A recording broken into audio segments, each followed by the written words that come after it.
Mana sih katanya jam 2 mau kesini. Udah jam segini. Cakep-cakep ini dipajang di sini nih sirih. Sirih ini sirih gading. Ini sirih merah namanya. Baik sirih gading ini maupun sirih merah tanaman yang kuat. Dia itu mudah hidup. Katanya sulit kita membunuh sirih-sirihan. Sirih gading ini punya kemampuan untuk membersihkan udara. Ini juga sirih-sirihan. Jadi kalau diletakkan di dalam ruangan, dia itu menghasilkan oksigen.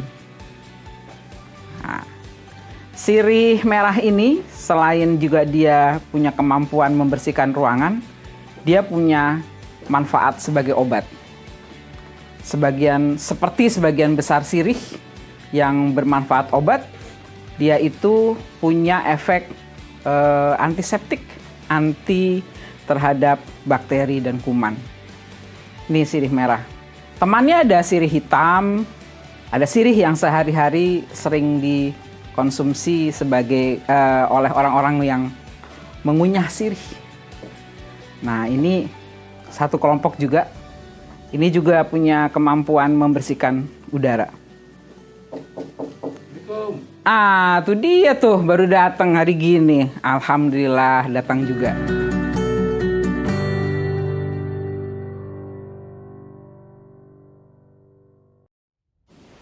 Selamat sore. Assalamualaikum warahmatullahi wabarakatuh. Salam sejahtera buat kita sekalian. Om Swastiastu, Namo Buddhaya, salam kebajikan. Tribuners, pembaca Warta Kota, dan Tribun News Depok. Apa kabar semua?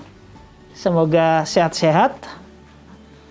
Saat ini kita bersilaturahmi dengan sosok yang sudah malang melintang di kampus Universitas Indonesia, di dunia pendidikan Universitas Indonesia.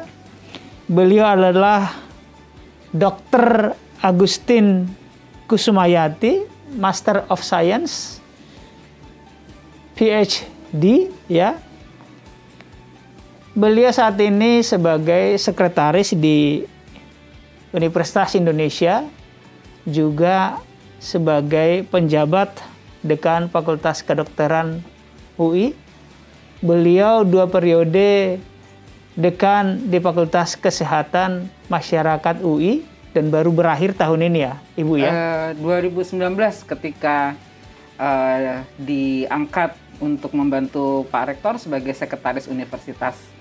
Saya berhenti di tengah perjalanan dalam periode memimpin Fakultas Kesehatan Masyarakat. Baik. Sehat Ibu sore ini Bu? Alhamdulillah. Baik. Sehat sesuai usia. Terima kasih. Tribuners, kita sudah melalui prokes, jadi boleh kami buka ya. Ibu Agustin, Ibu kan dekan di FKM dan sekarang PJ atau penjabat dekan di Fakultas Kedokteran. Ya. Apa sih Bu bedanya FKM dengan kedokteran? Ya, sederhananya, Fakultas Kedokteran itu lebih fokus pada mengobati orang sakit. Sederhananya ya, mengobati orang sakit. Pasien ya. Ya. Sementara Fakultas Kesehatan Masyarakat fokus pada mencegah orang supaya jangan sakit. Jadi yang satu mencegah supaya jangan sakit, yang satu kalau sudah sakit dia obati. Gitu. Iya. Itu perbedaan pertama. Iya. Perbedaan kedua yang juga khas adalah kedokteran itu kliennya umumnya adalah individu atau masyarakat kecil berupa keluarga. Iya. Itu kliennya. Kalau kesehatan masyarakat, kliennya masyarakat besar. Iya. Walaupun komunitas. Yang tadi individu ini. Iya. Walaupun di kesehatan masyarakat juga kadang-kadang kita menangani pada tingkat individu bisa juga gitu. Jadi misalnya kita memberikan konseling ya pada individu itu juga bisa. Tetapi main bisnisnya sebetulnya kliennya adalah masyarakat. Kalau secara sejarah di UI, duluan mana? Fakultas Kedokteran atau FKM? Kedokteran. Oh. Kedokteran kan sudah dari 1849. Wow. Jadi sebelum Indonesia merdeka sudah ada bahkan Fakultas Kedokteran ya? Iya, iya. Kita sudah aman ya, jadi saya buka masker. Baik, Ibu. Oh, jadi duluan Fakultas Kedokteran ya di UI. Betul. Ya, baru FKM. Apakah FKM ini semacam kajian baru sehingga datang belakangan? Sebetulnya kalau mau dibilang baru, sebetulnya tidak juga ya. Jadi sejarah public health itu sendiri juga sudah tua sekali. Yaitu ketika dimulai pada waktu itu ada wabah kolera. Wabah kolera. Kemudian seorang ilmuwan pada waktu dokter dia mengamati ini kolera nih kayaknya ada hubungannya sama pemakaian air ini gitu ya. Nah, untuk membuktikan itu dia menghentikan pemakaian satu sumur dengan cara sumurnya itu dia sembunyikan. Oke. Jadi masyarakat nggak minum air itu. Lah turun koleranya. Nah, waktu itu belum pakai mikroskop, belum bisa melihat bakteri, belum bisa. Iya. Tapi dia mengatakan itu kolera itu berhubungan sama air. Nah, itu sebetulnya cikal bakal public health itu sudah ada gitu.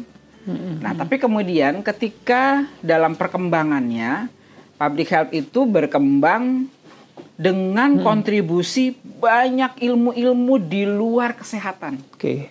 Jadi ada sosiologi, psikologi, antropologi, ilmu manajemen, administrasi, dan ilmu-ilmu engineering. Itu memperkaya public health sehingga kemudian public health berkembang menjadi sosoknya yang sekarang. Baik. Ibu, sebelum nanti pertanyaan tapi di awal ini. Ibu kan dosen di Fakultas Kesehatan Masyarakat UI dengan bidang ajar penyehatan makanan. Betul, ya. Kemudian kesehatan ibu dan anak. Ya. Ini menarik semua nih. Dan yang terakhir ini kesehatan reproduksi remaja. Sekilas saja dulu, tapi nanti kita bahas di belakang. Keahlian atau yang ibu ajarkan kepada mahasiswa apa sih? Nanti akan kita bahas di belakang, tapi sedikit aja dulu disampaikan. Ya. Intinya adalah bagaimana kita bisa meningkatkan derajat kesehatan masyarakat melalui intervensi hal-hal yang menjadi judul tadi, yaitu melalui penyehatan makanan, melalui promosi kesehatan reproduksi remaja, melalui peningkatan kesehatan ibu dan anak. Ujungnya semua ditujukan kepada peningkatan derajat kesehatan masyarakat. Intinya begitu. Jadi kita mempelajari masalah-masalah kesehatan masyarakat yang berkaitan dengan topik-topik yang menjadi judul tadi, lalu mempelajari bagaimana sih caranya supaya itu bisa dicegah. Gitu. Baik, Ibu atau Dokter Agustin ya. Nanti sesekali barangkali saya sebut dokter, sesekali ibu ya. Boleh. Ibu Agustin, ibu kan sekarang juga bukan hanya di Indonesia ya, tetapi juga berperan di luar di organisasi internasional ya. Asia Pacific Academic Consortium for Public Health. Itu apa sih Bu maksudnya dan organisasi apa nih? Ya, jadi saya itu 2 tahun yang lalu terpilih menjadi presiden elek. Jadi pemilihan sebagai calon presiden itu sudah dilakukan 2 tahun yang lalu. Berarti bukan hanya Presiden Jokowi ya? Iya, presiden elek ya. Dan selama 2 tahun yang lalu saya bertugas atau berfungsi sebagai presiden elek, mendampingi presidennya pada waktu itu. Sekarang giliran saya menjadi presiden dengan didampingi oleh pengurus yang lain, termasuk ada presiden elek. Nah, Asia Pacific Academic Consortium of Public Health ini adalah organisasi perguruan tinggi di bidang kesehatan masyarakat, di bidang public health, untuk wilayah Asia Pasifik. Asia Pasifik itu meliputi tentu Asia, seluruh Asia, jadi Asia Selatan, Asia Tenggara, Asia Timur, itu semua masuk di situ. kemudian wilayah Australia, wilayah negara-negara di Samudra Pasifik, dan termasuk negara-negara di benua Amerika yang berbatasan dengan Samudra Pasifik. Jadi Asia Pasifik ini sangat kaya karena anggotanya tuh berasal dari berbagai benua dengan negara-negara yang ciri-cirinya berbeda begitu. Nah, untuk apa kita berkumpul? Tentu yang pertama tujuannya adalah untuk silaturahmi, tentu ya, silaturahim antar sekolah-sekolah kesehatan masyarakat ini, sehingga kita bisa berbagi. Nah, berbagi, apa yang kita bagi? Tentu saja yang paling menjadi concern kita adalah mengenai pendidikan itu sendiri, pendidikan kesehatan masyarakat. Standarnya bagaimana? Ya, standar meliputi macam-macam. Ada standar kurikulum, standar dosennya, standar cara belajar mengajarnya, begitu ya. Nah, pendidikan itu berkembang karena dia didukung oleh research. Nah, jadi kita juga share itu research terkini, apa yang kita lakukan gitu ya di masing-masing negara itu, pengalamannya seperti apa kita berbagi di sana.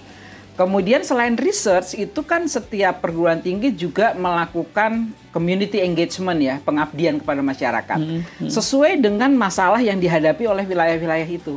Nah, kita berbagi juga di situ.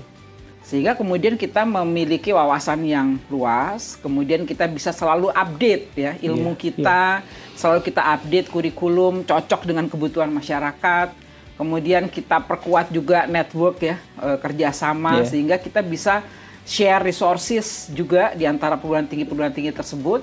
Selain juga kita bisa share ideas dan kemudian juga gerakan-gerakan yang bisa kita lakukan bersama untuk kemajuan kesehatan masyarakat di wilayah Asia Pasifik. Nah, itu tujuannya.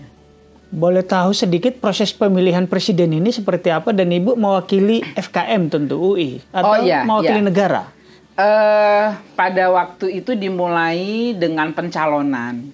Calon itu, kalau saya mencalonkan diri, saya harus didukung oleh minimal 2 orang, ya, 2 institusi. Yang satu harus institusi yang berasal dari negara saya sendiri, dan satu lagi harus institusi yang berasal dari luar Indonesia. Jadi waktu itu saya mencalonkan diri, ada dukungan dari Indonesia, saya dapat dukungan dari Korea karena syaratnya cuma 2 ya sudah, yang resmi 2, tapi sebetulnya saya mendapat dukungan juga dari teman-teman dari Malaysia, dari Thailand, banyaklah teman-teman pada waktu itu. Nah, ada calon lain juga tentunya. Ada calon lain. Kemudian pada waktu General Assembly, jadi rapat para dekan, deans itu rapat, anggota semuanya, itu dilakukan pemilihan. Nah, ini calonnya pada waktu itu yang ada, masing-masing menyampaikan idenya. Nanti kalau jadi presiden mau apa gitu. Waktu itu yang mencalonkan diri dengan dukungan yang cukup, cuma 2 yang ada. Satu dari UI, satu lagi dari Faculty of Public Health National University of Singapore. Jadi waktu itu saya tidak pernah menyangka bahwa saya akan menang gitu kan. Lawannya keren banget juga gitu. Nus gitu loh, Nus kan. Nus apa yang gak kurang hebat gitu Nus ya. Jadi nggak disangka kemudian saya berhasil mengungguli dengan perbedaan suara yang tipis sekali sebetulnya pada waktu itu. Tapi ya suara saya dapat lebih banyak sehingga kemudian saya terpilih menjadi presiden-elek. Iya. Selamat Ibu. Ini semoga berproses dan membanggakan buat Indonesia. Mohon doa, mudah-mudahan doakan supaya saya selalu bilang sama teman-teman saya, doakan saya tidak malu-maluin, tidak malu-maluin Universitas Indonesia, tidak malu-maluin bangsa Indonesia. Baik. Ibu, itu kan organisasi internasional. Di sisi lain kita kadang-kadang minder Indonesia, tapi juga kita bangga. Nah, apa yang membanggakan menurut Ibu Indonesia ketika mengenalkan diri di organisasi ini? Kelebihan apa di Indonesia yang kita punya, terutama di bidang public health? Kelebihannya ya, kadang-kadang ya kalau di dalam pergaulan internasional, saya terus terang aja nih ya, saya punya pengalaman pada tahun sebelum kita mengalami krisis ekonomi tahun 98, itu saya menjadi dosen tamu di Vietnam. Di Vietnam saya jadi dosen tamu di situ dari semenjak tahun 94 itu. 94, 95, 96 saya jadi dosen tamu di situ. Waktu saya jadi dosen tamu di situ, itu Indonesia tuh Indonesia tuh waktu itu keren banget. Jadi angka kematian ibu kita lebih baik dari Vietnam. Angka kurang gizi kita lebih rendah dari Vietnam gitu ya. Kurang gizi udah termasuk stunting itu? Oh iya, termasuk stunting, wasting segala macam. Pokoknya status gizi kita lebih baik lah daripada Vietnam gitu ya.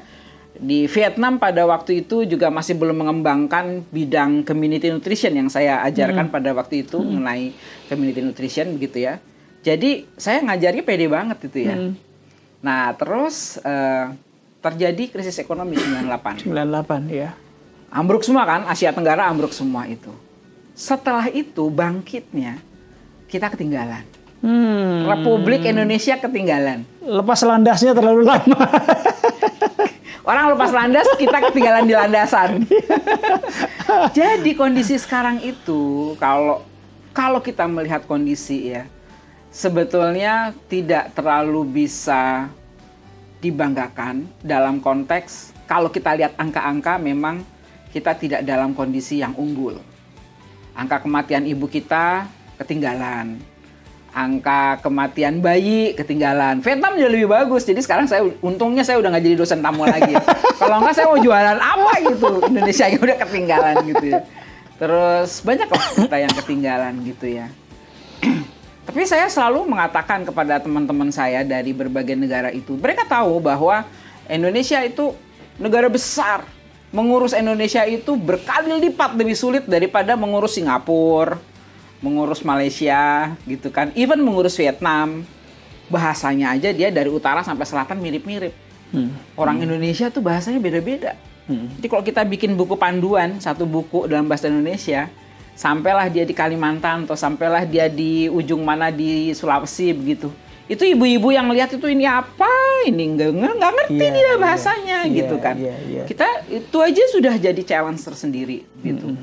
Jadi semua kolega kita tahu Indonesia itu susah. Indonesia itu susah. Kalau mereka disuruh ngurus Indonesia belum tentu juga bisa gitu ya.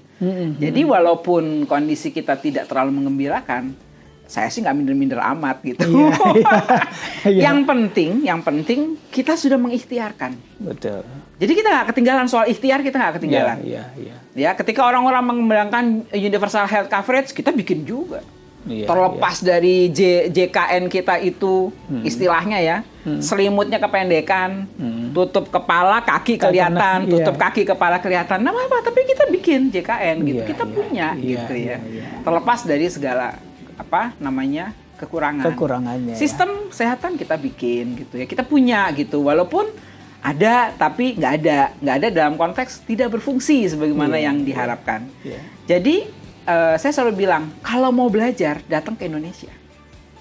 Kalau mau belajar datang ke Indonesia. Kenapa Ibu sebut begitu? Karena banyak kasusnya. Karena semua masalah ada di Indonesia. Gitu. Jadi Indonesia adalah tempat paling baik untuk belajar. Kalau mau uji nyali datang ke Indonesia, bilang gitu kan.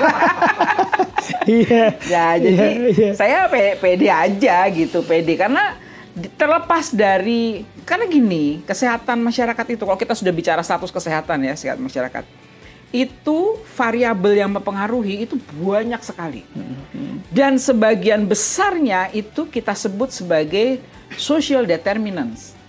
Jadi variabel-variabel di luar kesehatan. Apa sih misalnya? Contohnya lingkungan, pencemaran, ketersediaan makanan, ya kan? Gizi ya. Gizi itu mempengaruhi gizi gitu kan. Pendidikan. Gimana kita mau ngajarin ibu, begini loh caranya Bu mengasuh anak gitu. Oh, ibunya aja nggak sekolah gitu misalnya. Atau sekolahnya cuma lulus SD gitu. Jangan dikira kalau sudah lulus SD, sudah pernah bisa baca, kemudian kalau dikasih buku pasti bisa baca. Belum tentu Bu. Ya kayak kita yang nggak, misalnya nih ya, saya tidak terbiasa setiap hari membaca Al-Quran. Kalau kemudian saya disuruh baca, mungkin terbata-bata. Saya bisa baca, tapi terbata-bata. Kemudian jangan dikira kalau bisa baca, pasti ngerti apa yang dibaca. Belum tentu. Nah, itu yang kita hadapi kan. Jadi, itu pendidikan mempengaruhi. Terus kemudian ekonomi. Nah, kan kalau dulu kan kita selalu ya, orang public health itu selalu mengatakan kesehatan itu faktor bukan faktor yang menghabiskan uang, faktor sektor yang kemudian konsumtif menghabiskan uang. Dia itu modal, dia itu pengeluaran untuk kesehatan itu sebetulnya adalah investasi. Ya kan? Tapi kan orang selalu challenge-nya gini, kalau itu investasi, kalau tanam segitu, untungnya berapa coba kasih tahu saya gitu. Gimana cara ngitungnya gitu? Saya tanam segini, nanti hasilnya adalah angka kematian ibu turun menjadi sekian. Nah, untung angka kematian ibu turun dari segini menjadi segini, itu gimana? Betul. Kan tidak langsung bisa dilihat. Beda kalau gini, uang yang sama, saya tanam untuk bikin mall, dalam jangka waktu sekian tahun, modal balik, tinggal untungnya. Gampang kan? Return of investment-nya bisa betul. dihitung ya. Kalau investasi di bidang kesehatan masyarakat, itu kapan dapat untungnya? Berapa untungnya? Jadi tidak pernah dipercaya bahwa kesehatan itu adalah investasi, bahwa itu adalah faktor yang menopang produksi. Membangun persepsi, kebiasaan, dan itu biasanya jangka panjang, Ibu ya. Tidak kilat ya. Nah, pandemi COVID-19 itu yang mengajari semua orang bagaimana kalau orang tidak sehat, ambruk semua. Betul. Ekonomi ambruk, segala macam. Jadi mau tidak mau, suka tidak suka, sekarang semua orang belajar, iya ya, kesehatan itu modal gitu. Baik Dok. Kita lanjut. Nah, sekarang saya akan sedikit fokus ke FKM. Tadi sih sudah kita singgung di awal. Bu, FKM, Ibu sejak tahun 87 menjadi dosen ya tadi. Betul. Ya. 87 berarti sekarang udah 30-an tahun tuh. Iya. 34 tahun jadi dosen. Bu, apakah FKM saat ini, karena tadi kan yang kita dengarkan favorit itu kedokteran ya. Seberapa favorit fakultas ini di kalangan mahasiswa FKM ini? Di kalangan mahasiswa ya? Wah, saya tidak... Atau calon mahasiswa lah, seberapa banyak orang yang berminat ke sana? Jadi gini, kalau ukuran favorit atau tidak favoritnya program studi itu bisa kita lihat dari beberapa ukuran ya. Pertama adalah perbandingan antara berapa yang mendaftar, dibandingkan dengan berapa yang bisa diterima, gitu kan. Itu. Nah, kemudian juga kita lihat juga dari skor mahasiswa yang mendaftar itu rata-ratanya berapa, gitu ya. Jadi kalau soal favorit atau tidak favorit, tidak bisa dibandingkan begitu saja, karena begini, apalagi belakangan ini kan cara masuk perguruan tingginya kan mahasiswa testing dulu UTBK, punya skor, baru dia melamar, mau milih yang mana gitu. Mahasiswa udah ngukur dia, wah segini, nggak mungkin nih masuk FKUI, dia nggak pilih FKUI. Dia pilih, kalau dia pengennya tetapnya ada di UI, dia bisa pilih FKG atau dia pilih yang lain lah, termasuk kesehatan masyarakat. Jadi itu nggak bisa dibandingkan, nggak apple to apple. Jumlah pelamar itu tidak bisa dibandingkan begitu saja, gitu. Karena kan ketika mahasiswa melirik itu dia udah ngitung kemampuannya, gitu kan. Nah, tapi tetap kalau kita melihat dari skor, wah, kedokteran memang skornya tinggi ya. Yang mendaftar sedikit, tapi that's cream of the cream gitu lah ceritanya gitu ya. Tapi enggak, kalau mahasiswa UI ini masih dibilang cream of the cream nih, karena yang masuk di UI itu kan cuma sekitar 2%-an ya dari yang mendaftar gitu ya. Jadi sebetulnya secara keseluruhan mahasiswa UI adalah termasuk ya cream of the cream memang. Tapi ya kedokteran, ilmu komputer gitu kan, itu termasuk yang memang sangat ketat persaingannya, sangat ketat gitu. Nah, kesehatan masyarakat itu programnya banyak, ada beberapa, ada 4. Ada kesehatan masyarakat, ilmu gizi, kesehatan kerja, dan kesehatan lingkungan. Nah, ini ada yang favorit banget gitu. Ilmu gizi itu, sama K3 itu favorit banget. Kesehatan kerja itu favorit itu. Itu ya? Iya. Nah, kalau di S2-nya yang favorit itu K3 sama administrasi rumah sakit. Wah, itu Mars, lulusannya Mars. Betul. Iya, iya, iya. Itu favorit. Iya, iya. Kalau FKM tadi dari sisi pengalaman beberapa tahun Ibu sebagai dekan, 1 berbanding berapa peminat dengan daya tampung biasanya? Aduh, saya nggak inget ya. Nggak ini ya. Tapi termasuk favorit lah ya. Termasuk kalau gizi itu termasuk yang tinggi persaingannya. Oke. Gitu. Kalau kesehatan masyarakat, kesehatan kerja itu termasuk yang menengah. Gizi yang lebih tinggi Gizi ya. lebih Iya. itu lebih banyak peminatnya ya. Nanti output dari FKM lulusannya biasanya lebih banyak bekerja di mana? Kalau UI ya, UI itu dari tracer study yang kita lakukan terakhir tahun 2020 itu kira-kira sekitar separuh lah ya, itu masuk ke sektor publik. Oke. Separuh. Kayak puskesmas, Ya. rumah sakit, RSUD. Betul, Oke, gitu. oke. Kemudian sekitar 40%-an lebih gitu ya, itu masuk ke sektor swasta. Swasta, ya masuk ke perusahaan-perusahaan macam-macam. Sisanya lagi itu masuk ke NGO, masuk ke startup gitu-gitu Iya, ya. iya, Itu iya, masuk. iya. Jadi cukup banyak yang masuk ke sektor publik dan itu agak melegakan saya juga karena anak UI itu kan dikenal tidak terlalu berminat ya masuk ke sektor publik. Jadi pegawai pemerintah itu kan nggak terlalu berminat. Karena opportunity di tempat lain memang jauh lebih menarik ya. Tapi ternyata itu hampir berimbang antara yang masuk ke sektor private ya, swasta, dengan yang masuk di sektor publik itu hampir berimbang gitu. Ditambah sedikit yang kemudian masuk ke yang lain-lain itu yang barangkali semacam startup apa segala macam gitu ya, atau LSM gitu barangkali. Ya. Bu Agustin, ini kan sebentar lagi masa penerimaan mahasiswa ya. Dan Ibu juga dekan Fakultas Kedokteran saat ini. Ya dekan lah ya kan. Tapi pejabat. Nanti kalau sudah terpilih dekan baru, saya menyerahkan kepada dekan yang baru. Pejabat kan. Lalu supaya Ibu juga dokter toh, ini perlu sekali. Apa sih trik-trik untuk mahasiswa baru supaya bisa lolos di Fakultas Kedokteran dan FKM? Saya jadi ingat ceritanya apa tuh yang di Belitung tuh? Laskar Pelangi. Laskar Pelangi. Ingat nggak Laskar Pelangi itu waktu dia mau ujian, dia dan gengnya itu, siapa anak itu namanya saya sudah lupa.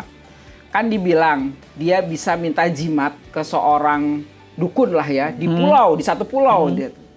Mereka rame-rame tuh datang ke pulau itu. Ceritanya saya lupa tuh di cerita yang nomor berapa itu. Apa yang pertama apa yang kedua gitu. Mereka rame-rame datang ke pulau itu mau minta inilah apa namanya jimat lah dari dukun yang ada di pulau itu. Nah, dikasih sama dukunnya itu dikasih kertas gitu ya masing-masing ini. Dah gitu. Ini disangkanya tuh doa lah atau apa gitu. Pas dibuka belajar. Nah, itu. Iya, jadi kata kuncinya belajar ya.